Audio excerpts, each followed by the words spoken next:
Kia ora.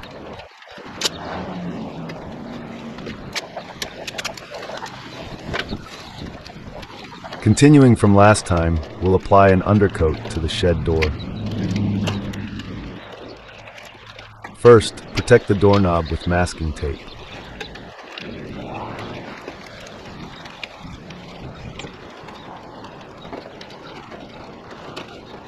This is to prevent paint from getting on the doorknob when opening and closing the door with dirty hands.